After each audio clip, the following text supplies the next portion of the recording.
एक छोटी सी कन्या थी जिसकी आयु महज 5-7 वर्ष की हो। उस समय में भारत के अंदर में उतनी जन सुविधाएं नहीं थी, यातायात के उतने संसाधन नहीं थे। लोग पैदल ज़्यादातर यात्रा करते थे या पशुओं का सहारा लेकर यात्रा करते थे। तो मथुरा से लोग वृंदावन भगवान के दर्शन को आते जाते रहते थे। तो वो किसान भी बड़ा निर्धन था, तो वो भी भगवान के दर्शन करने के लिए परस्पर आता जाता रहता था। तो एक दिन उसकी बेटी ने कहा कि पिताजी, मेरे आस पड़ोस में जितने भी लोग हैं, अच्छा जो मेरे साथ पढ़ते हैं वो सारे मेरे सहपाठी भगवान के दर्शन को जाते हैं, लेकिन कभी मैं नहीं गई ठाकुर जी के दर्शन करने के लिए। मेरी इच्छा है कि आप मुझे जो है लेकर चलो, एक बार मुझे बांके बिहारी जी के दर्शन करवा दो। उस छोटी सी बच्ची के भाव उमड़ता। तो उनके पिता कहते कि बेटी, मथुरा से वृंदावन 12 कोस है और इतने तू चलते चलते थक जाएगी। तो उन्होंने कहा कि पिताजी नहीं, मैं तो ठाकुर के दर्शन को जाऊंगी। कई बार पिताजी को कहा और कई बार पिताजी यही कुछ उत्तर देते। समय बदलता गया, बढ़ता गया, बढ़ता गया। उस बच्ची की उम्र 17 वर्ष की हो गई, लेकिन उनको बांके बिहारी जी के दर्शन नहीं हुए। एक वो भी समय था कि बच्चियां माता पिता की मर्यादा में रहती थीं। आज एक समय है, बगैर पूछे ही जहां दिल करता है वहां पहुंच जाते हैं, मर्यादाओं से परे हो चुके हैं। उस समय जो मर्यादा में थे उनको भगवत चिंतन होता था, भगवत प्राप्ति होती थी। यह भी आप कथा में सुनोगे। आज चरित्र का हनन होता है और कुछ नहीं होता है, जब बच्चे अपने माता पिता की बात नहीं मानते। अब यहाँ पर मैं 17 वर्ष की हो गई। अब पिताजी ने सोचा कि मैं इसका विवाह कर दूं, लेकिन अब वो संकोचवश बेटी बचपन में तो कह देती थी कि पिताजी मुझे बांके बिहारी के दर्शन कराओ। अब वो बड़ी हो चुकी है, कैसे बार बार कहे अपने पिता को। लेकिन देखो प्रभु की कृपा कि उसका विवाह वृंदावन ही हो गया। वृंदावन में किसी किसान के ही बालक के साथ उनका विवाह हो गया। मन में बड़ी प्रसन्नता हुई, उमंग उड़ा कि चलो प्रभु ने अपने पास ऐसे ही बुला लिया। तब एक बार दर्शन करते, अब रोज ही दर्शन होंगे। लेकिन समस्या तो वहाँ भी कम नहीं हुई। अब ससुराल का नियम है, आजकल पुत्र वधू और पुत्री का पता नहीं लगता।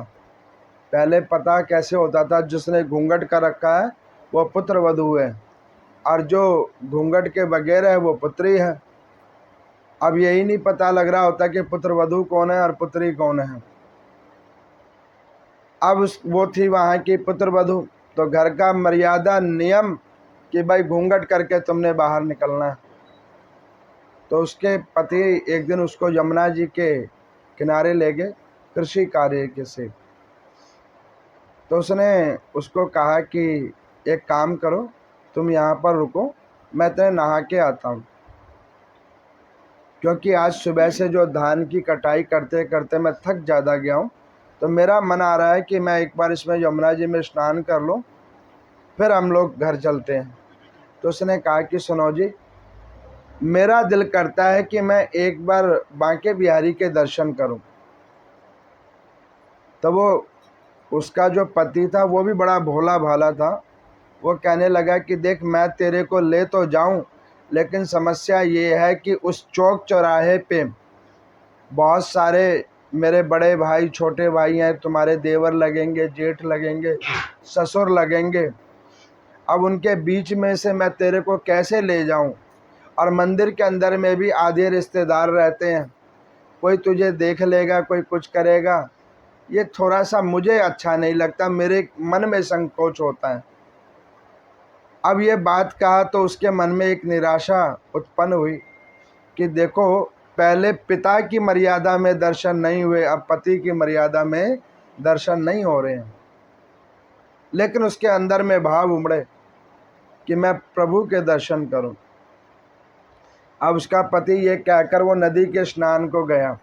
ये कथा मैं उन लोगों को कहता हूँ जो लोग एक निष्ठ भाव से भगवान में विश्वास करते हैं कि कभी तो हरि की कृपा होगी।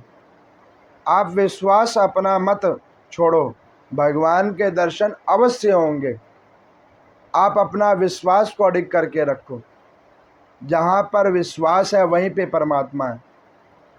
अब इस बात को लेकर उसके मन में भाव बहुत मरता था, तो उसने क्या किया कि अपने पति जब उसका स्नान करने के लिए गया जमुना जी में, तो वो खड़ी होकर घूंघट करके वो यही सोच रही थी कि वाह प्रभु, मथुरा थी तो मथुरा से वृंदावन बुलाया और वृंदावन बुलाकर भी तुमने दर्शन नहीं करवाया।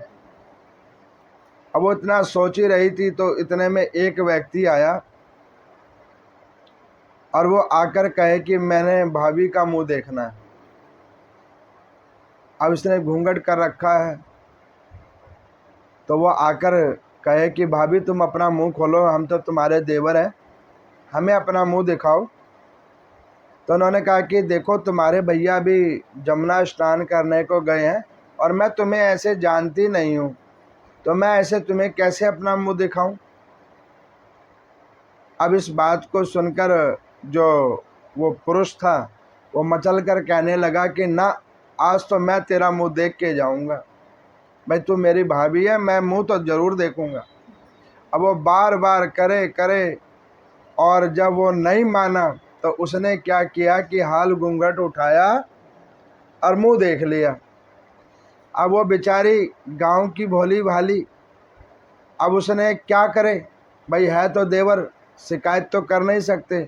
मैं देखता हूँ आजकल, देख के मुझे बड़ा दुख होता है, सहन शक्ति ही खत्म हो गई है। घर में बड़े और छोटों के प्रति सहन शक्ति खत्म हो गई है। अब आप ये सोचो कि वो क्या टाइम रहा होगा कि एक प्रेम भाव से उसने कहा कि ये मेरी भाभी है तो मैं मुंह देखूंगा, तो उसने उसका उस अनुरूप होकर लड़ झगड़ नहीं किया। अगर आज करके देखो सर फूट जाएंगे हाल। समय चेंज है, तब मर्यादा थी, अब मर्यादा विहीनता है। अब ऐसे करके मुंह देख लिया और उस महिला ने भी उस पुरुष का मुंह देखा। अब उन्होंने कहा कि अच्छा तुमने मुंह देख लिया ना, अब तुम जाओ, तुम्हारे भैया गुस्सा करेंगे, जाओ। अब वो हंसकर वो कहने लगा कि भाभी मैं कल फिर आऊँगा। अब वो ऐसे कहकर चला गया। अब ये बेचारी थी भोली भाली, डर के मारे पति को कैसे कहे कि भाई तुम्हारा कौन सा भाई आया था। आ गई घर पे। अगले दिन पानी भरने के लिए कुएं पे गई। वो व्यक्ति पहले से तैयार खड़ा, वो कहे अरे भाभी तू पानी भर रही है, लाओ मैं भर देता हूँ, मैं तेरा वही देवर हूँ जो कल मिला था। फिर घूंघट उठाया, मुंह देखा। अब ऐसे करके जब वो सब्जी लेने को जाए तो मिल जाए, घर से बाहर किसी काम के लिए जाए वहाँ मिल जाए।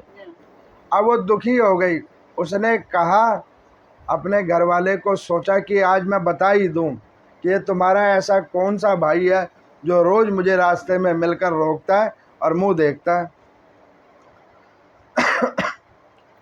अब इतना वो जैसे ही कहने को तैयार हुई आज रात को कि देखो तुम्हारा ऐसा कोई भाई है, इसी ग्राम का कोई है जो तुम्हारे संबंध में भाई लगेगा, वो रोज़ मुझे रास्ते पे रोक कर मेरा मुंह देखता है। वो इतनी बात कह ही रही थी तो इतने में उसका पति कहने लगा कि अरे तेरे को मैं एक बात बताऊं। तो कहने लगे क्या? तो कहने लगे कि कार्तिक का पवित्र मास है और कल एकादशी का व्रत होने वाला है, तो हमारे नगर से डोला निकलने वाला है ठाकुर जी का, और उसमें हमारे बड़े बाबा ने प्रसाद आदि का भोग लगाया है। तो उन्होंने बाबा ने बोला है कि कल सुबह सुबह तुम समय से आ जाइयो अपनी बहुरिया को लेकर। भगवान की पूजा करने के लिए जाना है और दर्शन करने के लिए जाना है। जब ये सुना कि बांके बिहारी के दर्शन करने हैं, अब इस बात को सुनकर वो अपनी बात भूल गई। उसके अंदर में ये भाव आ गया कि कल मुझे बांके बिहारी के दर्शन होंगे। वो अपनी बात भूल गई। अब अगले दिन प्रातः काल हुआ, फटाफट स्नान ध्यान करके वस्त्र पहनकर तैयार, और पूछे अपने पति को कि कब चलना है।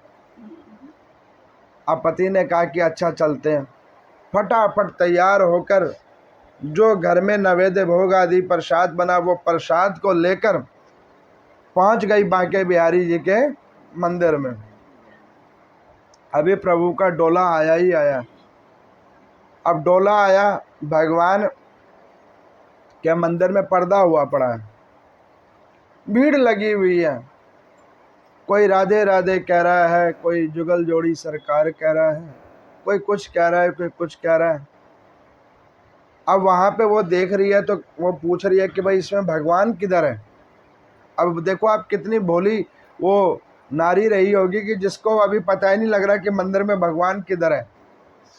एक बार मेरे को किसी ने पूछा कि ये ऊपर में जो सीता जी हैं, राम जी हैं, तो उनके साथ में कौन है। मैं क्या तुमने राम दरबार नहीं देखा क्या? तो कह रहे कि नहीं पंडित जी, राम दरबार तो देखा लेकिन उसमें ये कौन है। मैं क्या ये लक्ष्मण जी हैं, और राम दरबार में लक्ष्मण जी हैं, और कोई नहीं है। तुम क्या सोच गए कि इधर और कौन है, ये भगवान ही है। अब यहाँ पर मैं वो कभी इधर को उठ के देखे, कभी उधर को उठ के देखे। उसका पति कहे क्या हो गया, तो वो कहे कि मुझे भगवान नज़र नहीं आ रहे, इधर बांके बिहारी हैं किधर। तो वो कहने लगे कि अरे बाबुली, अभी वो पर्दा हटेगा तभी तो भगवान दिखेगा, अभी पर्दा हटने दो।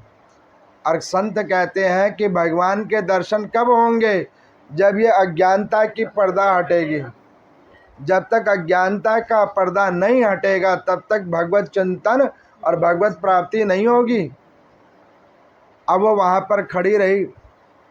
जैसे ही पर्दा हटा तो इसका घूंघट गिर गया। पर्दा हटा और घूंघट गिर गया, इसी का घूंघट गिर गया। अब इसने सोचा कि बताओ, वहाँ पर ये समस्या थी, यहाँ ये समस्या, ये घूंघट कैसे गिर गया। और मज़े की बात देखो कि वहीं पे वो देवर फिर मिल गया। कहे कि भाभी मुंह खोल, मैं तेरा मुंह देखूंगे। अब उसने ये सोचा कि आज इसको नहीं छोड़ूंगी। आज इसने दुखी की भी चरम सीमा कर दी, आज इसको मैं नहीं छोड़ूंगी। हाथ पकड़ लिया, हाथ पकड़ लिया।